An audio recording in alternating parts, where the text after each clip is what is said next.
Donc la première zone qui est juste derrière nous, c'est le Player's Desk où on va prendre en charge la commande du joueur avec toutes les informations sur la commande. Derrière, on va passer à la deuxième étape, la Cleaning Zone, où on va décorder les raquettes et les nettoyer puisqu'on joue sur terre battue. Troisième étape, la customisation. Quatrième étape, le cordage. Et dernière étape, la mise du logo sur le cordage. Il y a 22 cordeurs qui vont se relayer sur les 16 machines de l'espace. Les journées les plus chargées, plus de 400 raquettes cordées sur la journée, 4000 raquettes, grosso modo 50 km de cordage. Le joueur arrive avec sa ou ses raquettes et son cordage, et donc le rôle c'est de réaliser l'opération de pause, mais chaque joueur a son cordage. Il y a des joueurs qui vont arriver chez nous et qui vont nous demander spécifiquement à être cordés par un cordeur en particulier.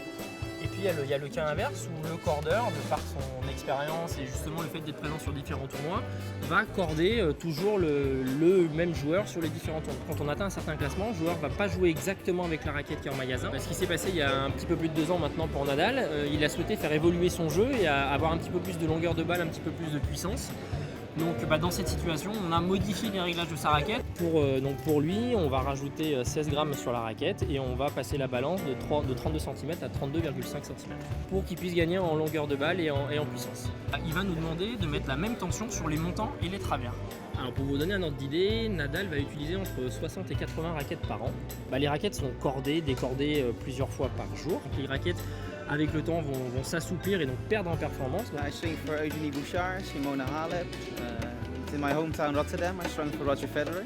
Okay. So that was really amazing. Well, when Roger Federer put out his own racket and he wins the match with that, of course you feel a lot of pride because it's your work, it's part of your job, and you feel really proud that a player wins with your racket, of course.